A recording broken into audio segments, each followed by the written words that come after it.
हर महादेव, जय गुरुजी, शुक्राना गुरुजी, अनंतम अनंतम शुक्राना। आइए संगत जी गुरु जी की कृपा प्राप्त करते हैं और महादेव की शिव पुराण के अगले अध्याय की तरफ चलते हैं, जिसमें आज हम जानेंगे कि अग्नि और सोम के स्वरूप का विवेचन तथा जगत की अग्नि मोक्षोमात्मकता का प्रतिपादन। ऋषियों ने पूछा, प्रभु, पार्वती देवी का समाधान करते हुए महादेव जी ने यह बात क्यों कही कि संपूर्ण विश्व अग्नि शोमात्मक एवं वागर्थात्मक है?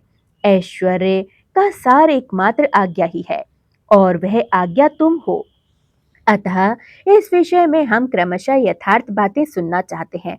वायुदेव बोले, महर्षियों, रुद्रदेव का जो घोर तेजोमय शरीर है उसे अग्नि कहते हैं और अमृतमय सोम शक्ति का स्वरूप है, क्योंकि शक्ति का शरीर शांति कारक है। जो अमृत है वह प्रतिष्ठित नामक कला है और जो तेज है वह साक्षात विद्या नामक कला है।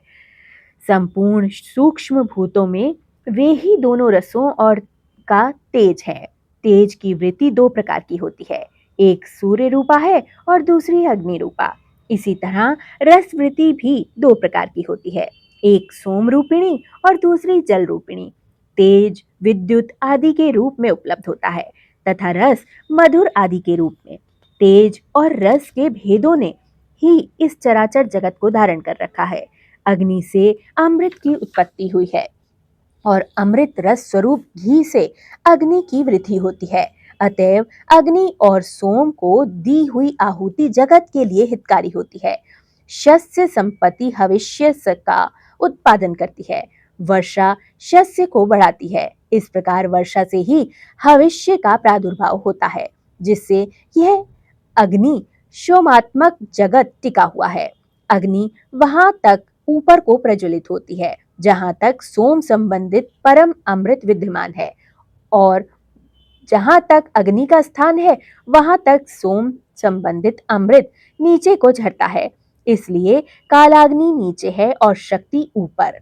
जहां तक अग्नि है उसकी गति ऊपर की ओर होती है, और जो जल का आप्लावन है उसकी गति नीचे की ओर होती है। आधार शक्ति ने ही इस ऊर्ध्वगामी कालाग्नि को धारण कर रखा है तथा निम्नगामी सोम शक्ति शिव शक्ति के आधार पर प्रतिष्ठित है। शिव ऊपर है और शक्ति नीचे, तथा शक्ति ऊपर है और शिव नीचे। इस प्रकार शिव और शक्ति ने यहाँ सब कुछ व्याप्त कर रखा है। बारंबार अग्नि द्वारा जलाया हुआ जगत भस्मसात हो जाता है। यह अग्नि का वीर्य है। भस्म को ही अग्नि का वीर्य कहते हैं। जो इस प्रकार भस्म के श्रेष्ठ स्वरूप को जानकर अग्निह इत्यादि मंत्रों द्वारा भस्म से स्नान करता है, वह बंधा हुआ जीव पाश से भी मुक्त हो जाता है।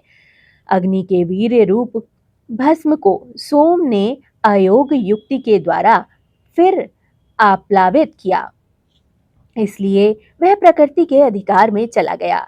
यदि योग युक्ति के शाक्त अमृत वर्षा के द्वारा उस भस्म का सब और अवलापन हो तो वह प्रकृति के अधिकारों को निवृत्त कर देता है। अतः इस तरह का अमृत प्लावन सदा मृत्यु पर विजय पाने के लिए होता है। शिवाग्नि के साथ शक्ति संबंधित अमृत का स्पर्श होने पर जिससे अमृत का आप्लावन प्राप्त कर लिया जाता है, उसकी मृत्यु कैसे हो सकती है? जो अग्नि के इस गृहा स्वरूप को तथा पूर्वोक्त अमृत प्लावन को ठीक ठीक जानता है, वह अग्नि मोक्षपात्मक जगत को त्याग कर फिर यहाँ जन्म नहीं लेता।